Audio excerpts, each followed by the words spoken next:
Welcome, everybody, to an all-new episode of the Combat Sports Report here on SportsGrid. I am Brian Ciano. Thank you so much for joining us as we take our weekly look at everything going on in the world of combat sports. We had a lot of action going on this weekend.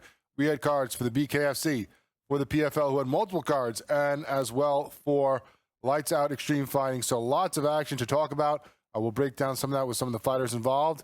When we talk to later on Lights Out, amateur bantamweight champion Peppi Miller, who just won his title this past weekend. We'll also check in with BKFC light heavyweight Jared Captain Deadpool Warren. We'll talk about his fight a couple weeks ago over in Clearwater. We'll also get his thoughts on a fight that he was obviously very locked into this past weekend, and that was, of course, Mike Richmond, Josh D-Day Dyer, which took place out there in Utah for that light heavyweight title that he formerly had before Richmond took it for him.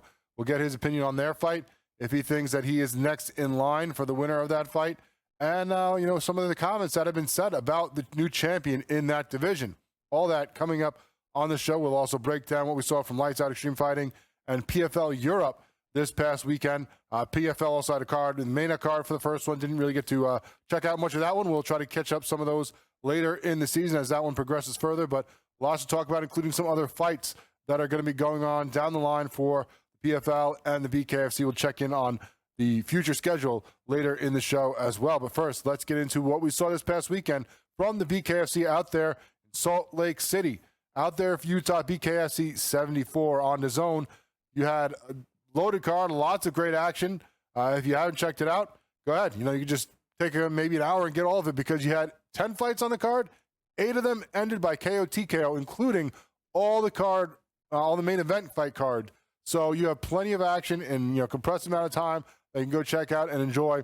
Great card as far as action and results for the BKFC this past weekend over in Salt Lake City.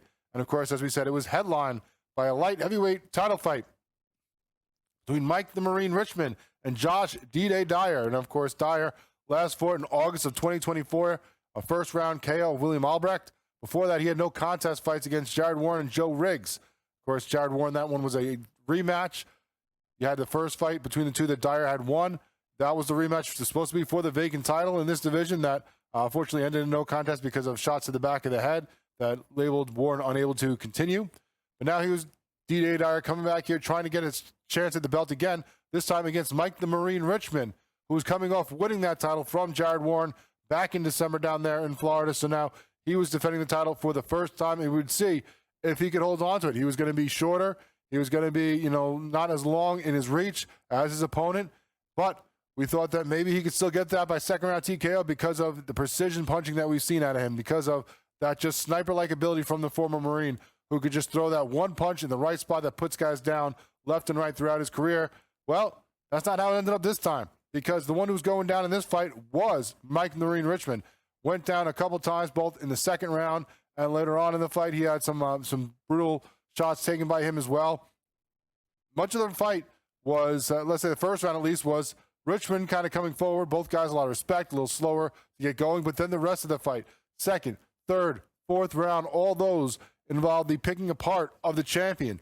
Josh D-Day Dyer came in here with a different game plan. A lot of guys, when you have a power puncher like Marine Richmond, come in there and try to put the pressure on him. We saw that with Jared Warren in that first title defense for him that Richmond stole the belt during.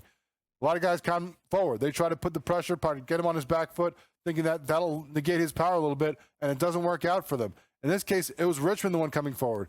D-Day Dyer, with that longer reach, decided to stay back, decided to try to pick his opponent apart from distance, and he did just that. We've seen a lot of Dyer bullying guys, getting in there, roughing them up. Well, apparently, according to him, just close to the fight, someone from the BKFC told him, hey, we want to see a clean fight. We don't want to see, just you bully him.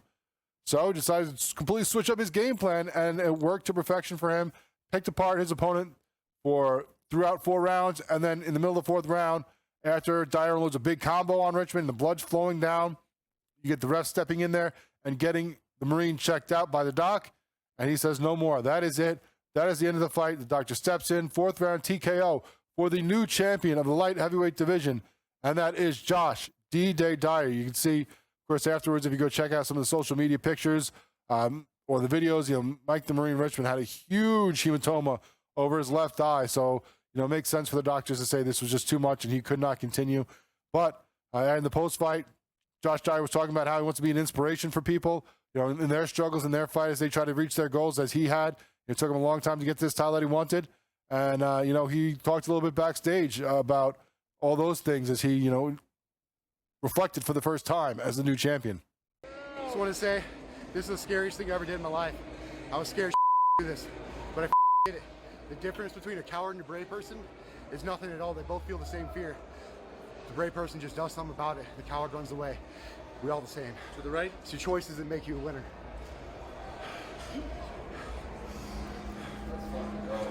I also just want to say, no matter who you are, no matter what you've done, no matter your look, size, skills, age, or anything, you're worthwhile. And nobody can ever take that away from you. So great reflection there by the new champion. But, right after the fight, of course, you get there and you get the interview in the ring. And a lot of times it's going to be, who do you want to fight next? Of course, a lot of people are going to think of a guy like Lorenzo Hunt, who's now out injured after, he was unable to fight in his fight against Chris Camozzi at 205. Some people are obviously going to bring up a trilogy with Jared Warren, which we'll talk to him about coming up next. But there was a different fighter on the mind of the champion when he was interviewed. I checked my Instagram account last night, and none other than Mike Perry in my Instagram box saying, Dyer, I hope you win so I can punch your little face for the belt. And I want to say this, Perry, if you don't come and accept this fight, there ain't a man in your whole family, brother. I'll put my belt up against your King of Violence belt. Winner takes all. Don't be a you jumped into my inbox, bro. I'm here. Come get it. As you see there in the little graphic of the post of a response to that one, there is another champion in the BKFC that was not happy hearing Michael Perry's name brought up by the guy at 185 because the champ at 175, Redneck Mundell, saying, this guy's dodging me. Come on, let's get it going. He has another fight that'll be coming up. We'll talk about that and, a little bit. But different fight, not Mike Perry, the one that we've been waiting for years. So we'll see if D-Day Dyer gets involved with Mike Perry or, some of the other names that are being brought up, like a Warren, like a Joe Escoboza, all that remains to be seen. But right now, he is the new champion at light heavyweight and becomes 5-1 in his career in the BKFC. You also had a battle at heavyweight between Ben Moa and Bobby Brents. Brents, the 43-year-old from Illinois, coming off back-to-back losses. Guys like Perdomo, Moro, and Castro going against Moa, the hometown guy, the 44-year-old who played tight end at Utah, as well as with the Dolphins and Jets for a short bit in the NFL. He was coming off a third-round doctor stoppage back in December of 2023, and he gets it done just like we thought. We said a second-round TKO. It was a second-round TKO. 1 minute in, he gets the finish. Moa just looked bigger, longer, in much better shape than his opponent. Was able to keep Brent at distance. Distance, obviously, was a factor for Brent, who had to try to get in there and get close to land his shots. He never could. A lot of his shots were, looping shots that are coming from the outside that never made contact, and Brent just kept picking him apart over and over and over again. And Moa kept doing that to Brent, kept getting him, kept smacking him around. About a minute left in the second round, he got dropped, coming forward with a right uppercut, lays on his face and just taps out. No mas. He's done. Grabbing his eye. He was holding nice over it after they're reading out the decision. So obviously the nice uppercut that landed on Brent did the big damage there and ends the fight for Moa, who gets his second fight in the BKFC. He talked about mainly how hot his wife is in the post-fight. Didn't really seem concerned about what he's going to do in the BKFC in the future. Didn't really talk about other fights he wants. Just like, hey, everyone, look at my wife. Isn't she hot? So definitely a strange post-fight there. But you also had a lot of other great fights. You had a great win by Cavender over Lozano. We thought Lozano might end up getting the finish there, but Cavender gets in the first round, 1 minute and 3 seconds. A knockout of the night. You got to check this one out. Got time for it because it's pretty darn short. Zach Partridge against Cody Beerley. First round KO, 8 seconds. I mean, that is quick. Plenty of other great knockouts that were quick as well. Jones in round 2 at minute 28. Pitcher, round 1, 159.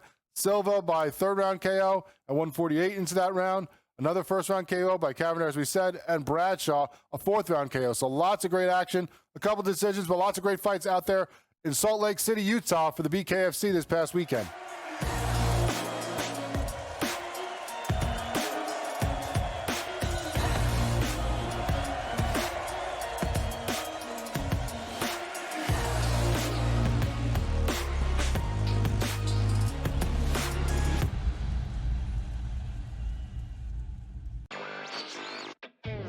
Still underdogs at home, on the road, and all of these games. It's time for people to start understanding it's a legitimate team that has a chance not only to win the series against Cleveland, but also maybe even go all the way to the NBA Finals. I think a lot of the focus has been on why the Cavs have not played particularly well A lot of that is due to injury, of course, but I think that's taking too much credit away from what the Pacers have done. Newswire.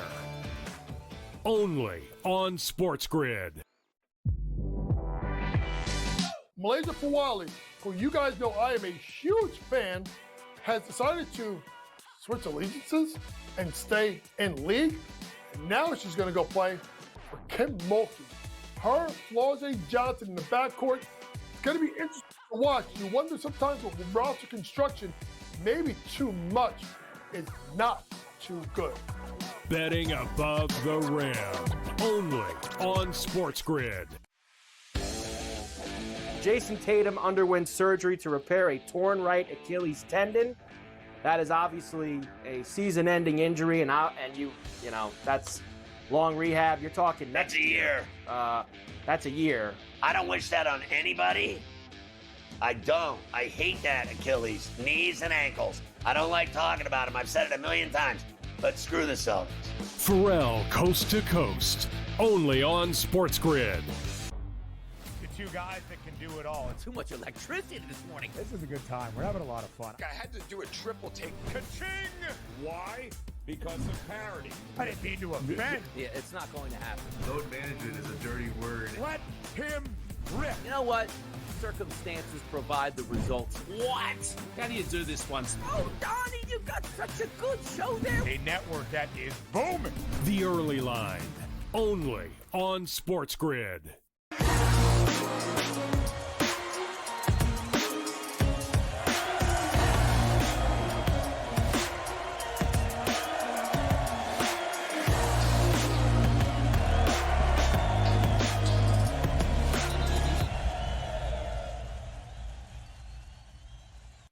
And welcome back into the Combat Sports Report here on SportsGrid. I'm going to look back a little bit, but also looking forward with our man, Jared, Captain Deadpool Warren, who, of course, had a great victory. The Clearwater card a couple weeks ago. We talked to him just before that. We talked to him about that and also talk about the fight we just saw this past weekend because, of course, major title implications. The title is up on the line, and the former champion now, Captain Deadpool, joins us right now. Jared, thanks so much for your time. Before we get into what we just saw this past weekend with Richmond and Dyer, which I know you were locked in on, given the title that was on the line and how you want a chance back at that belt. Let's first look back at the fight you had against Greer. We talked to you right before that. You talked about how you were relishing getting to fight a taller fighter, that you don't get that opportunity much. And, you know, usually the punch that you wouldn't expect to be the main catalyst in the fight against a taller fighter is the uppercut. But you certainly used that. You got the half tie clinch there, brought him down to, you know, your level a little more, caught him with a couple uppercuts early with him coming forward. That stunned him. And then right after that, once you saw that he was not 100%, you just went off and unloaded on him. A quick 30-second finish of the Dark Knight. How did you feel as that fight was going on? You know, in the early goings walking in there, and then once you caught him with those uppercuts, did you know it was just a matter of time? Yeah, man, I felt really comfortable going in there. You know, the fight, of course, went much quicker than expected, and I don't mean that in any kind of cocky way. You know, he's known to be a durable guy, regardless of when he's had wins or losses. He, you know, tends to go the distance. But yeah, once I hit him with that first uppercut within the clinch, I knew it landed hard. I knew it hurt him a little bit. And then the following punches, I could just feel it compounding, you know, and he was tough. He was really trying to hang in there and still stay on his feet, but he kept buckling a bit, and you know, then he finally fell, and a lot of cuts came as a result of that flurry, and you know, I'm just glad that it went as quickly and smoothly as it is. I always say we don't get paid by the hour. Certainly don't. Now, of course, you know, as you come mostly on march from that one with a quick fight like that, hopefully you can get back in there again soon as you try to make your way towards that title shot once again that you held and now are looking for again. I know before that fight, you know, they had a story of the Dyer Richmond fight that you were talking about, that you thought Richmond would win the belt. You thought he would continue to hold the belt. You thought he would beat Dyer, that he was the better fighter. But, of course, now Dyer ends up with that title. He is the new champion with that one, picking apart Richmond from a distance over the 4 rounds before his head swelled up to a huge size and the doctor stepped in there. What did you think? You know, obviously, like I said, you thought Richmond was going to win, but what did you think as the fight was going on and what Josh D-Day Dyer did to him? Yeah, you know, both the guys didn't look like their typical selves. I think, you know, Richmond was a little less patient in his approach this time. And, as much as I don't like Dyer, he was patient for the first time I've seen him.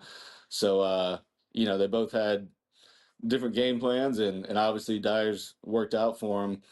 But I don't care. The good side is like, personality wise, I've always liked Richmond, and I just don't like Dyer because he's always finding a reason to talk crap. But so as well, I'm kind of like glad that he won because now I get to punch him in the face. You know what I mean? Like, I don't think that there's anybody else in the mix. I know he wants to call out Perry and hope to get a big money fight, which, yeah, hell, we all do. But they like to use Perry for just that. They'll bring in another big name, someone like, I know they've talked about Robbie Lawler and stuff like that. But, he can try and duck me and throw other names in there if he wants, but it's only a matter of time. I'm healthy. I'm ready. I know he lives in South Dakota. Sturgis is coming up. That'd be a fun main event. If they want to throw that together, I'm unmarked and I'm ready to go.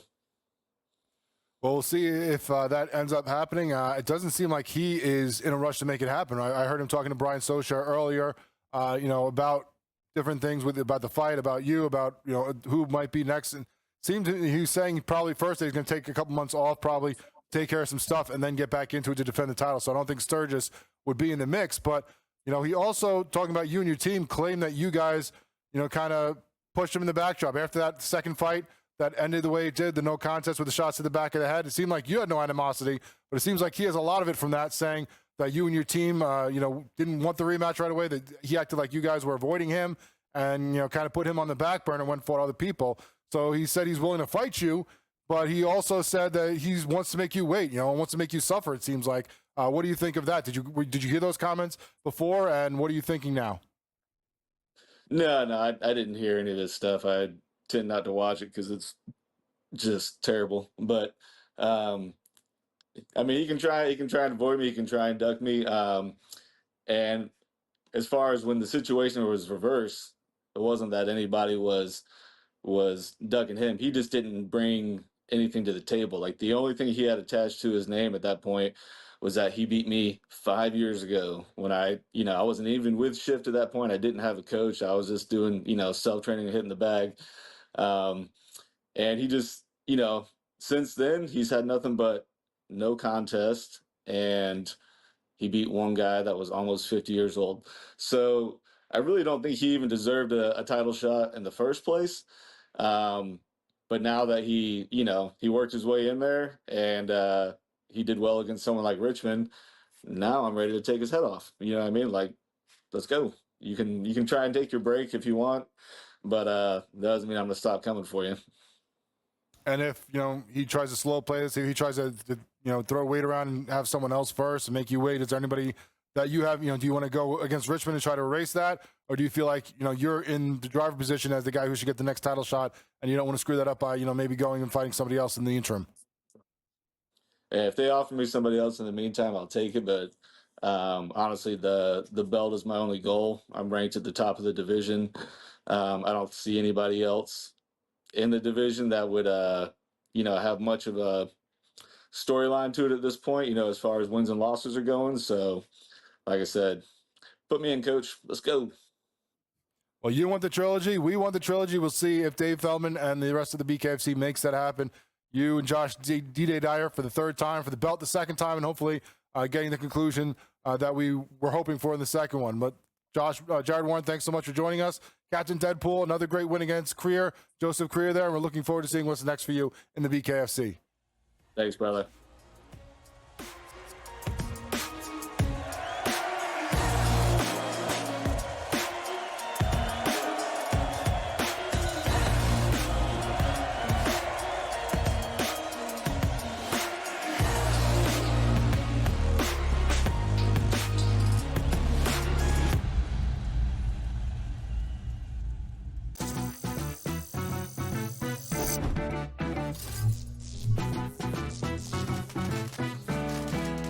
Did you know sportsbooks tend to draw up tighter bet lines for events that get even more bettors, like championship games or major matchups. My tip, try betting on less popular sports. You might have a better shot at beating those odds. Now, go get lucky. See you in Las Vegas. Let's get lucky. They've won 7 in a row. They've been dominant at Citi Field. Lindor's been insane. Pete Alonso's been raking. Griffin Canning, David Peterson, those guys have pitched really, really well. And when you put it together with that lineup, especially like you said, Lindor's been great. They've got the makings of something very special in Queens. Pharrell, Coast to Coast, only on SportsGrid. Derek Carr has called it a career after 11 NFL seasons. I think they knew before the draft that they had to make a move at this point. And by the way, Derek Carr did have a pretty good career, made as many Pro Bowls as Eli Manning. So based on that, he should go to the Hall of Fame like Eli Manning. Well, Eli Manning does have a couple rings at that point, but always wanted to take a shot at Manning, who should not actually be in the Hall of Fame. Shouldn't be questioned an under 500 quarterback for his career. Stop the Manning. The Early Line, only on SportsGrid. The game is on. The stakes are high, but the action isn't just on the field. He's rearranging that ring. Get it inside! SportsGrid's in-game live. Your ultimate second screen experience. A little flyer, couple of 15.5 point live line. Every prop, every play, every day. Anything can happen. That's complete chaos. It's smarter to be on SportsGrid.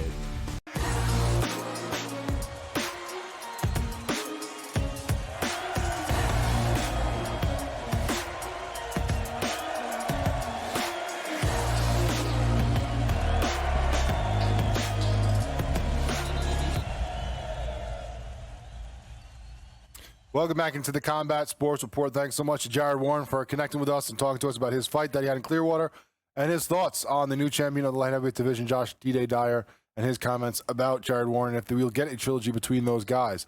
But we also had some great fights out there in California, going a little further west from Salt Lake. Lights Out Extreme Fighting had Lights Out Extreme Fighting 24 this past weekend, and we are going to talk about lots of the action that we saw there out there for LXF. Some great fights. Headline by the heavyweight battle between Tyrell Fortune and Myron Dennis. Fortune, of course, a 34-year-old former PFL and Bellator fighter. Talked to him a couple weeks ago about this upcoming fight, and he had said that he was doing this, going to Lights Out, trying to make his way over to the UFC. Got his release from the PFL and from Bellator after all that, after Bellator folded and PFL, letting some of the fighters go, move on, and that was one of the guys, Tyrell Fortune. Had a great record coming in here, trying to continue his career on an upward climb, and we'll see if he is able to do that in the future. But this one was supposed to fight Ciano Tafa in this fight, but it seems like he pulled out the week of the fight. So instead, he gets Myron Dennis as a late replacement. Dennis, a 36-year-old from Oklahoma City who fought once in Bellator, making his Lights Out debut in this one. Did not go too well for him. Sometimes those late replacement guys just aren't ready to face the guy who's been in there and training and preparing for weeks, and that is how this one went down, as we thought that Tyrell Fortune would make the first round KO TKO when he was facing his former opponent. Now this one gets a second round TKO in his victory over Myron Dennis in this battle for Lights Out Extreme Fighting. A great job by him. Even threw in they got the crucifix position there to kind of block out his opponent, to keep him from being able to defend himself really, and then just unloaded him on him on the ground and gets the victory to move now to 15-3. Tyrell Fortune. Dennis now 20-13. So a guy who's been well traveled. There's a lot of fights, but this one does not go his way against the better Fortune in this case. He will see what is next for him. We'll see if we get more Lights Out fighting from Tyrell Fortune, or if he ends up moving on to the UFC like his dream is, or to another organization. But hopefully we get to see him again in Lights Out, and a great performance by him in that heavyweight battle. Speaking of great performances, I'm going to take a lot more time talking about this fight than we actually saw of it. And that is welterweight Jake Babian versus Marcus Walson. And we talked to Barbabian a couple weeks ago. Talked about how he likes to get a quick start. He had 2 wins by first round KO TKO before this one, a 15-second win in his last fight. That wasn't good enough for him, though, as he was going against Walson, who had lost back-to-back, and 3 of his last 4 all by strikes. So when you get a guy who's getting beat up by other guys in strikes and losing by KO TKO against a guy who loves to strike and loves to come at you, fast and hard with his, attack.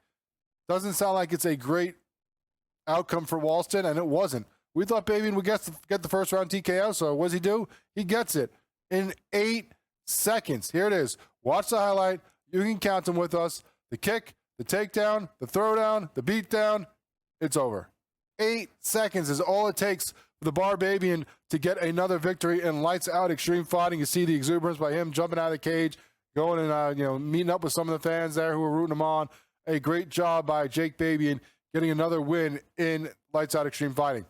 At bantamweight, you had a lot of different changes to this card with fighters dropping out, fighters pulling out, fights no longer happening that we thought we were going to see.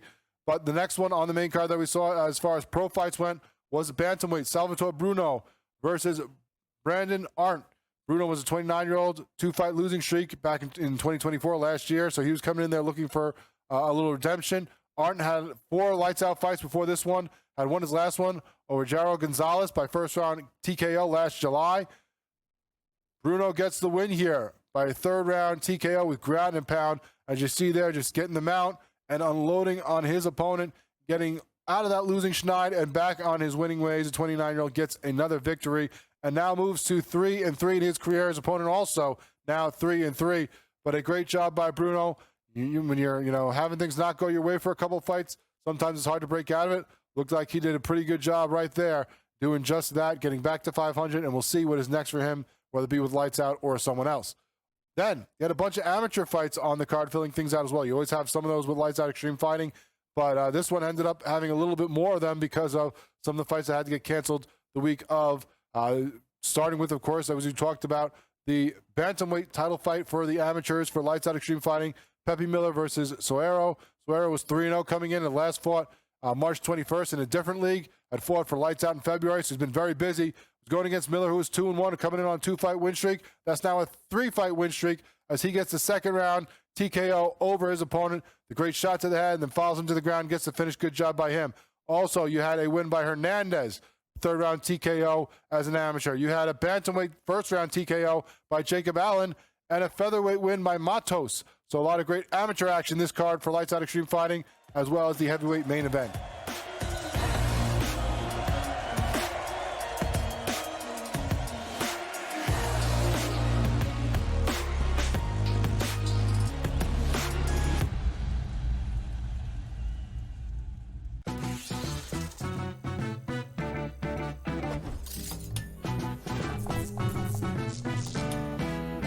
Vegas knows how to show love to our everyday heroes. So if you're a first responder, you are in for some perks. Lots of hotels and casino offer big discounts to any first responders who can show valid work or volunteer ID. So treat yourself to a discounted stay. You deserve it. See you in Las Vegas. Let's get lucky.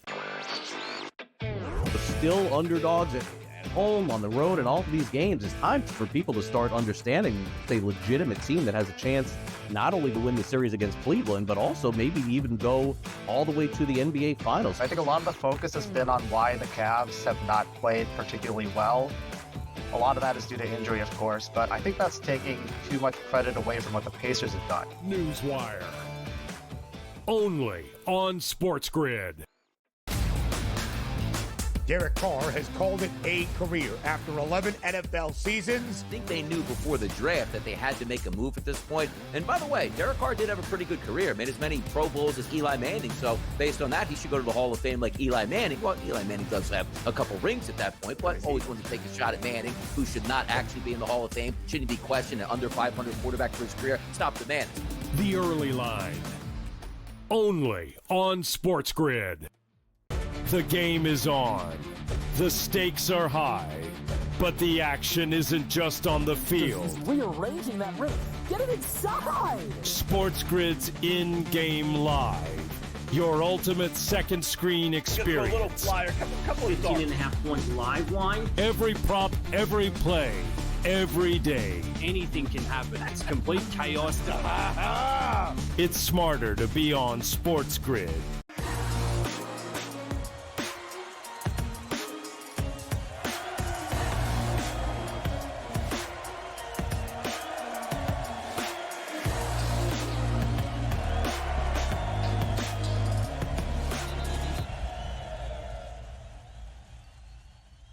Welcome back into the Combat Sports Report here on Sports. We talked about BKFC's card last week. We talked about Lights Out Extreme Fighting. Now we got to get into the PFL. They actually had two cards. One I don't think we didn't get to really see because of PFL Mania. A lot more unknowns, a lot of fighters that are trying to work their way up into some of these bigger shows from the Middle East and Africa. And we'll hopefully see a lot of them later on in the season, and maybe some of those crossing over that we'll talk about in future shows and fights. But we'll get more into that one later on down the line. This one, though, we started the lightweight tournament for the PFL Europe, and we've seen some great fighters out of there. We saw some great finishes to the end of that tournament last year. So let's talk about some of those fights there, as well as the some headline fights, the main and co-main event that were there to draw the eyeballs in, to then highlight some of the up-and-comers on the lightweight scene for the PFL Europe. Of course, this was in Belfast, exactly where the headliner said he wanted to fight. Of course, Paul Hughes, the lightweight, fighting against Bruno Miranda. That was the main fight for this card. Hughes, of course, the brash Irish fighter, had won 7 of 8 coming into this fight from Belfast, coming off a majority decision loss to Usman Nurmagomedov. That was the only loss he had coming into this one in the last 8 fights. And it was a tough one. It was a majority decision. He thought he won that fight.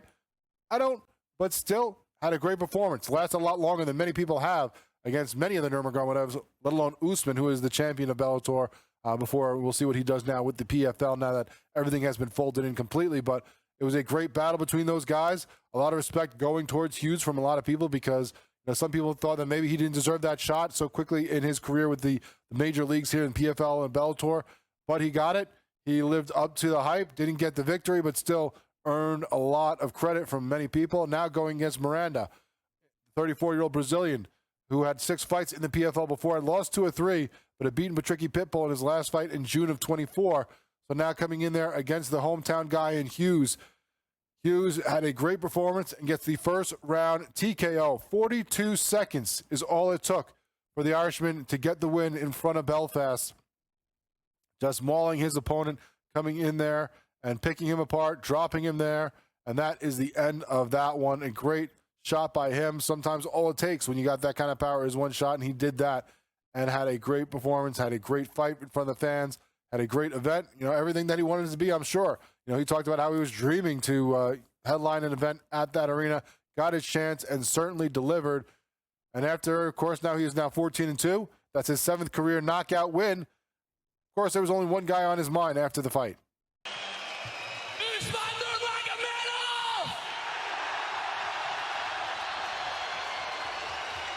You can run, you can try to lay this rematch as long as you want, but your day is f***ing coming.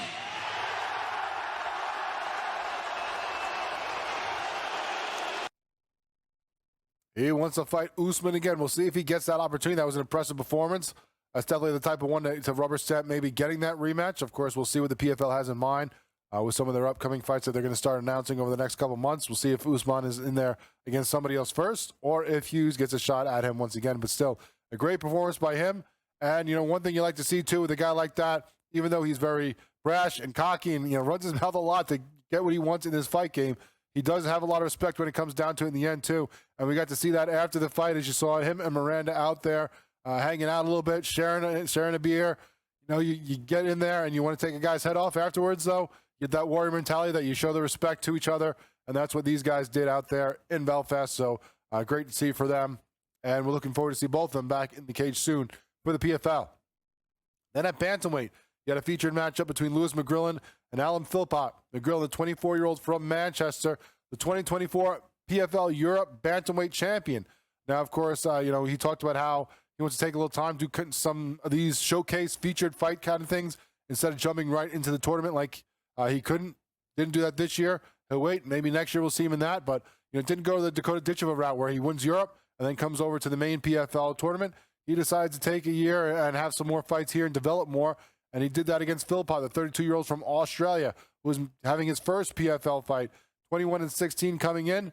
Now he's 21-17 as McGrillen gets the second round rear naked choke, 3 minutes and 17 seconds into it, as you see there, locking it up, getting the body lock, throwing the choke on, and getting the tap.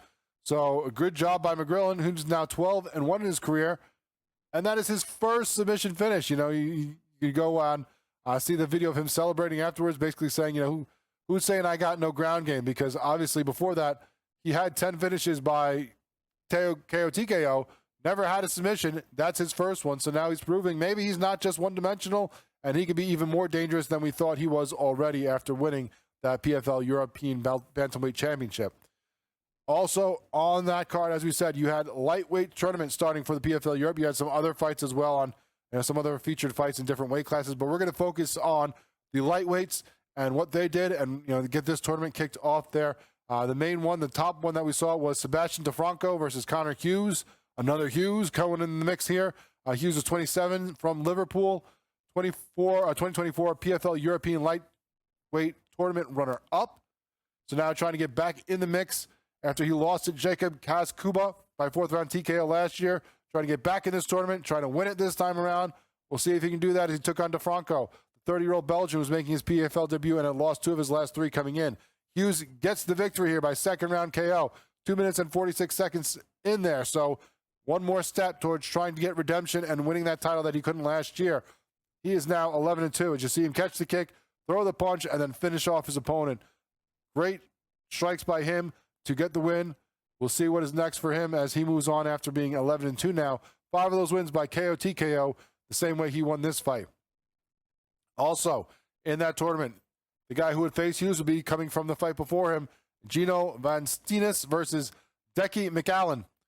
Now, Van Steenis was 27-year-old from Spain, training in Belgium. His younger brother, he's the younger brother of the PFL middleweight Castello Van Steenis. He's making his PFL debut in this one, going against McAllen, 33-year-old from Ireland, who is also making his PFL debut. And who gets the victory? It is Van Steenis. Continuing in the tradition of his brother in the PFL, he gets his first win in the organization, moving to 6-1 now, and will face Connor Hughes in the semifinals. That was a unanimous decision win for him, 29-28 on all 3 judges' cards. So, tight fight. Could have gone either way there with, one more punch or kick, or, depending on what the judges saw. Could have swung the other way with the one round going to his opponent, but he gets the call on all 3 judges' cards, and he moves on now to face Connor Hughes in the semifinals of the PFL Europe lightweight tournament. Also, part of that tournament was Mark Ewan versus Alex Chizov. Chizov was a 27-year-old Latvian, nicknamed Pretty Boy.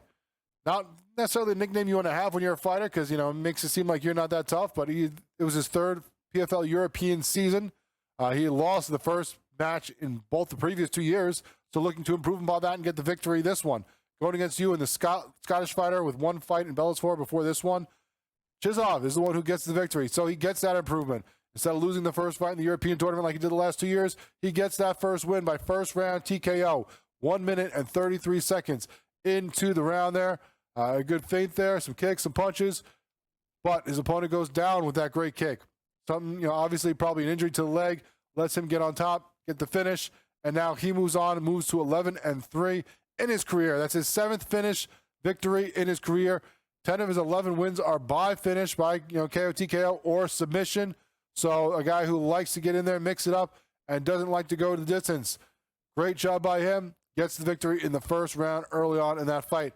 And he'll face the winner of Gavin Hughes versus Claudio Parcella. Parcella from Italy, trains in Dublin, though. So, probably had a little bit of a hometown contingent, even though not originally from the area. Had won 3 or 4 fights coming in, going in there against Gavin Hughes. Parcella is the one who gets the victory, though, by unanimous decision. 30-27 on 1 card, 29-28 on 2 cards. So a back-and-forth battle where he had more of the action, more of the control, all the control, according to one judge. He gets the victory. Now he moves to 6-2, and he will face, in the semifinals, Chizov. So a great lightweight opening round for the PFL Europe. We've seen some great fights from this side of the pond for the PFL last year. We'll see if we see more of those going forward, but a good start to them and some great performances there atop the card by McGrillen and Hughes. Looking forward to seeing what is next for those guys with the PFL.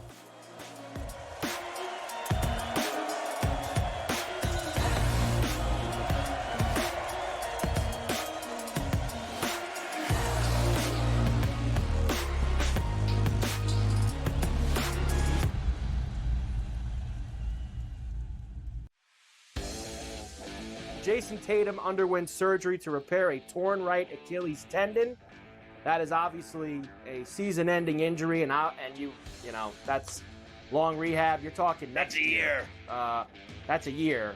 I don't wish that on anybody, I don't. I hate that Achilles, knees and ankles. I don't like talking about them. I've said it a million times. But screw the Celtics. Pharrell Coast to Coast, only on SportsGrid. Your college performance does not relate to the National Football League. It never They does. played side by side Yes. with each other, and he wasn't as good as Quinn Ewers. That's an issue. That's a major issue. It wasn't the that best it wasn't as quarterback good as prospect Quinn they've ever Ewers. got to Texas. It wasn't that it wasn't as good as Quinn Ewers. It was Quinn Ewers' program, which Steve Sarkisian Why made would it be very Quinn clear Ewers' program? the entirety of the time that No. Arch Manning was in Austin. So for you to argue that because Ewers is a 7th-round pick, Quinn Arch Ewers' Manning is team. not that good and not deserving of being first overall is Yes. asinine. It is wrong. I It just is told incorrect. you he's going to be number 1 overall. My whole thing was I'm you're buying doing him your because thing now I where you expect him to double have a down on a decent take season. No, I'm that not is doing that. incorrect The when I best show it's quarterback incorrect. prospect to ever hit college football can't play He's over not, a 7th-round There were pick two who didn't even perfectly play rated good. quarterback Stop recruits it. in the history Stop of the it. sport. Quinn Vince Ewers couldn't even Young play at and Ohio Quinn State. Ewers. He couldn't even play at Vince Ohio Young and State. Quinn Ewers. Go look it up. The Early Line, only on SportsGrid. We're going to go through every single thing, and I've got a great team behind me that's going to help me get the job done. I want this to be the place that people come to. There is going to be an energy to game time decisions that you will feel night in and night out. We are going to hit every single one of those markets that you need to know about. We will have everything at our disposal, and we will use that to our advantage. There is not going to be a better place, I promise you, than Game Time Decisions. I'm Kevin Walsh. Tune in to Game Time Decisions weekdays on SportsGrid.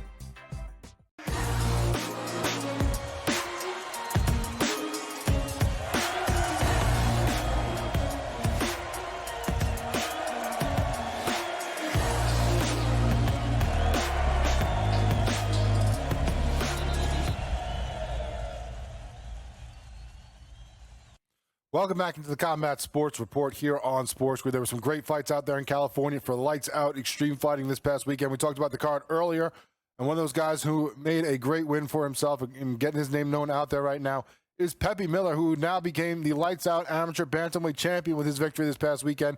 We bring him on the show right now. Peppi, thanks so much for joining us. Appreciate your time.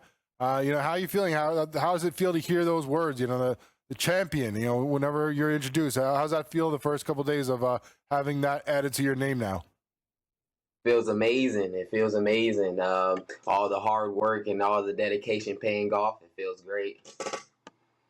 Well, that's great. It was a great win by you. We'll talk about the fight in a second, but for people who may not know you, who haven't seen a bunch of your fights yet on Lights Out, you've had a couple now in the organization, now become the amateur champion. Tell them about you. I see you've gone from Tennessee to Cleveland, now to San Diego.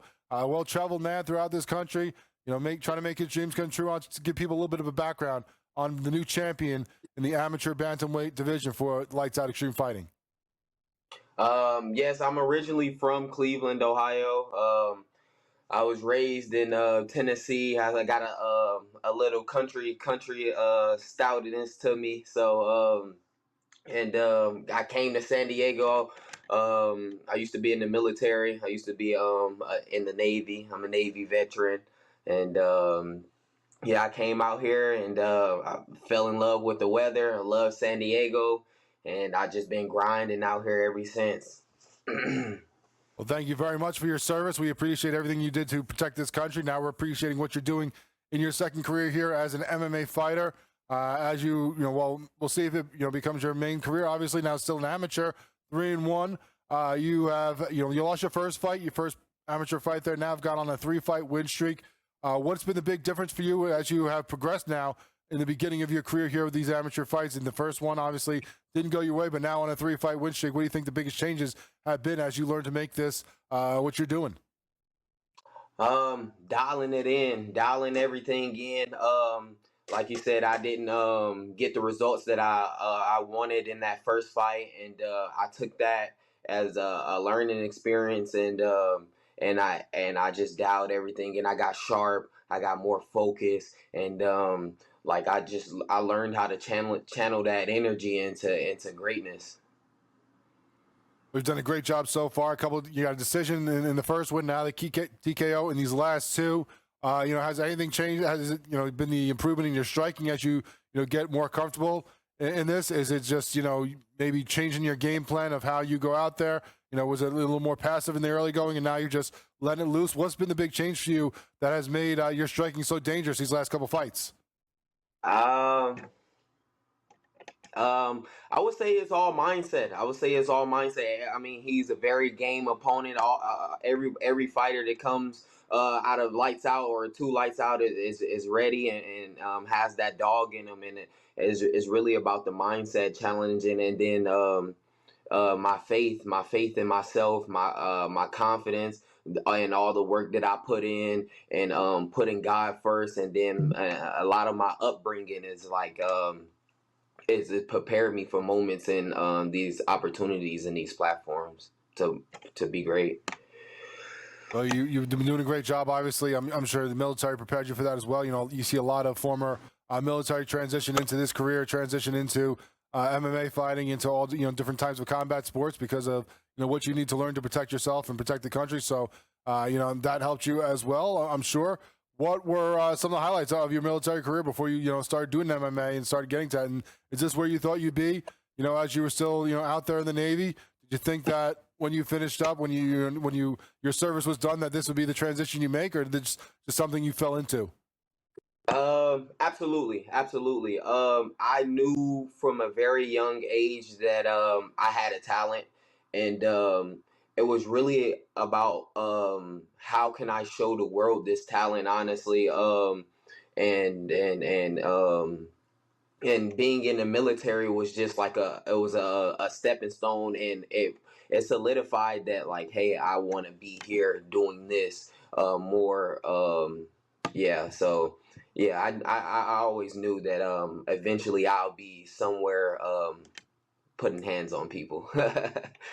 Well, you're doing it now. You're doing it well for Lights Out Extreme Fighting. What's the plan going forward now? You had a great fight, as we said, against Ciano to take the championship, a second round TKO. We just saw the highlight as we were talking to you there, the great shot to the head. That then you finish it off, jump on top, get the win.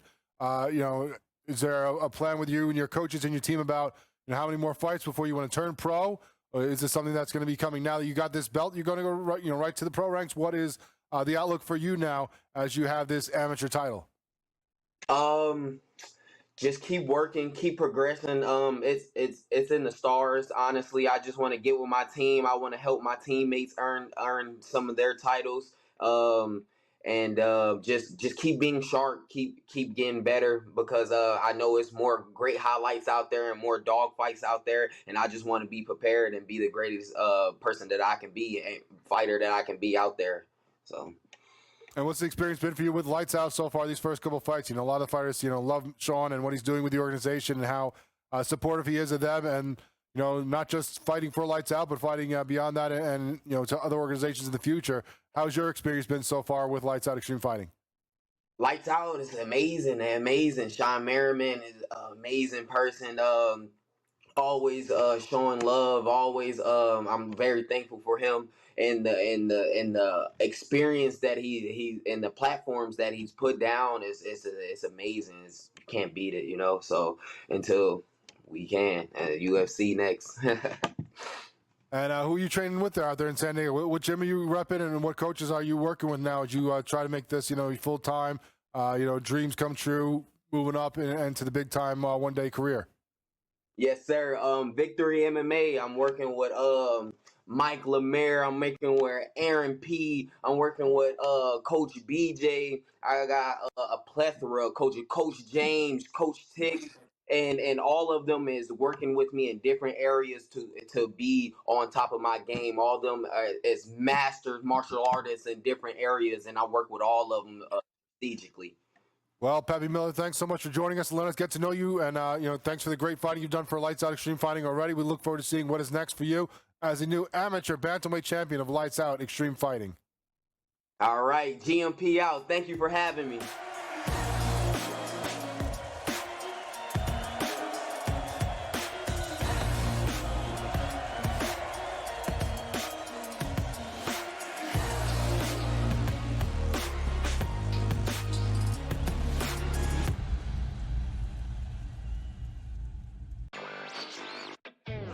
Still underdogs at home, on the road, and all of these games, it's time for people to start understanding a legitimate team that has a chance not only to win the series against Cleveland, but also maybe even go all the way to the NBA Finals. I think a lot of the focus has been on why the Cavs have not played particularly well.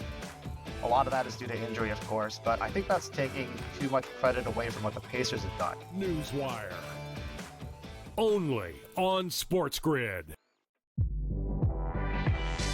Malaysia Fawali, who you guys know I am a huge fan, has decided to switch allegiances and stay in league. And now she's going to go play for Kim Mulkey.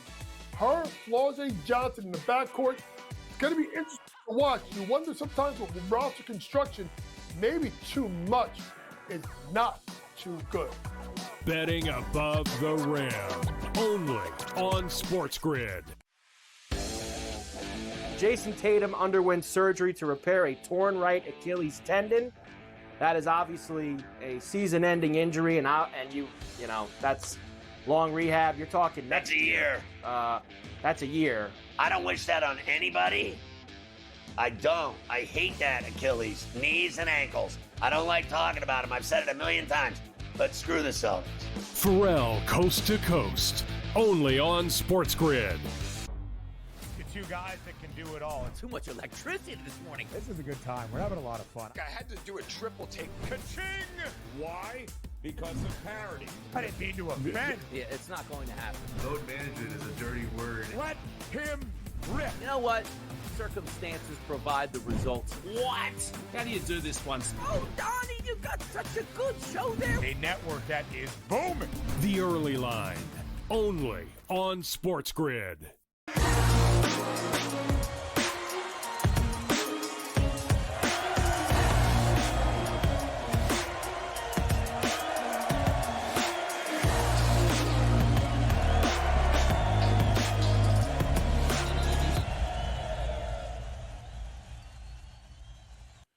Welcome back into the Combat Sports Report here on SportsGrid. Thanks so much to Peppi Miller for joining us and getting us, caught up on who he is, giving us a chance to get to know him a little more. The new bantamweight amateur champion for Lights Out Extreme Fighting. Early in his career, getting that title for Lights Out. Looking forward to seeing what's next for him when he turns pro and continues to climb in this career. And thank you again to him for his service and all the military and service members and first responders who do everything they can to protect us every day. Great to know Peppi Miller and get to know him a little bit. We have a lot of great things coming up over the course of the next couple months for combat sports in general. We're going to highlight some of those, especially on next week's show. We're going to talk about what's coming up this summer. A lot of big names and big fights coming up. We'll start to preview some of those cards. We have, of course, the PFL continuing their tournaments. We will break down those a little more as we get ready for the second round matchups. But, we just had this fight card from the PFL over in Europe. Got some more interesting information about fights coming up for them, as well as fights for the BKFC. We've talked about some of the ones coming up in the summer, but we've learned a little bit more, including a big name signing with the BKFC, going to be making his debut this upcoming summer. So let's break some of those down a little bit for you. One of those that we found out is apparently the PFL is going to launch another international league. Now, of course, we just watched Europe. We just watched MENA. We're going to talk about another one that's going to be starting up soon in a different part of the world. But another international league they're going to be launching apparently is PFL Asia. Going to be launching in Australia coming up later this year. So we're going to be looking forward to that, looking forward to seeing that come. But one, we know that when it's going to start and the date and some of the great fights that are going to be headlining the kickoff is PFL Africa. That's going to be happening this summer, July 26th in Cape Town, South Africa. We are looking forward to seeing some of the awesome things that are going to happen there. Of course, this is kind of the brainchild of Francis Ngannou, who's in his partnership with the PFL, going to be doing this. We'll see him there as well, some other great fighters from the area. And it's going to be headlined by some great fights you're going to want to see, including a title fight, the middleweight title on the line. Now, we talked about Vancinas earlier. We talked about his brother being a middleweight in the PFL. Well, he's going to be fighting for the PFL title here against Johnny Eblen. Last we saw Johnny Eblen, of course, he defended that title against Fabian Edwards, another great performance by him. Now he's going to be defending it once again as the headliner for this Cape Town card that's kicking off PFL Africa against Vancinas. Also on that card, Dakota Ditcheva. We didn't know when she'd be coming back. A couple weeks ago, we saw her down there in Orlando. Of course, she trains in Florida. So we saw her on the broadcast talking about that she would be back this summer. We're looking forward to seeing when, and now we find out that it will be on this card as well. It'll be July 26th against Inaba. We'll see what she can do against her, and as she continues her run and see if she can stay unbeaten in the PFL. Of course, the champion at women's flyweight. We'll see what is next for her, who is coming down the line after this one. But this is the first fight after winning that tournament last year against Inaba, and we're looking forward to this great card in Cape Town. Should be very interesting to see some of those fights as well as some of the African fights as they launch that tournament. Looking forward to seeing that in July. Also coming up a little bit sooner, some fights for the BKFC that we're first learning about. Of course, we knew that they were going to be going back overseas to Birmingham. A lot of cards in the UK for the BKFC. Now we're finding out who the headliners will be in that one, and that will be Connor Tierney against Danny Christie. I can't think of two better guys from over in that area for the BKFC to headline this card. Looking forward to seeing that welterweight for the welterweight championship in the UK that Connor Tierney now holds, and if he can defend that against Danny Christie. Of course, we've seen these guys many times over here for the BKFC in the US. Fighting, we saw Danny Christie fight over in Spain as well. We've seen these guys fight all over the world for the BKFC, and now we're seeing them do it at home there in Birmingham, fighting for Connor Tierney's UK welterweight title. Should be a great fight between two awesome fighters for the BKFC. We'll see what's next for the winner. Do they just sit there and defend that title over in the UK? Do they bring him over here and give him a chance at the welterweight champion? Whoever that ends up being at the time. Of course, right now that is no doubt Austin Chapel. We'll see what comes down the line for both those guys after this. Should be a great battle. It could be a 5-round war between those guys. Awesome. Can't wait to see that one happen. Also, got to find out about a big name coming into the BKFC. Taking off the gloves, the longtime MMA stalwart, the longtime UFC fighter, fought for as well, Affliction fighting. We've seen great fights for him throughout his career against some of the biggest names in the heavyweight division, and that is the Pitbull, Andrei Arlovsky, coming over now to the BKFC, going against Dos Santos in his first fight, June 21st, down there in Texas. That was already going to be a big card, and it just got bigger with these two heavyweights joining on there to fight each other in the first fight for the Pitbull, Andrei Arlovsky, a guy who we've seen over and over again, a former UFC champion. We saw him fight, of course, the great Fedor Emelianenko in Affliction. Been around forever, and now we get to see him with no gloves fighting for the BKFC. Thanks so much for tuning in. We'll talk to you next week here on SportsGrid on the Combat Sports Report.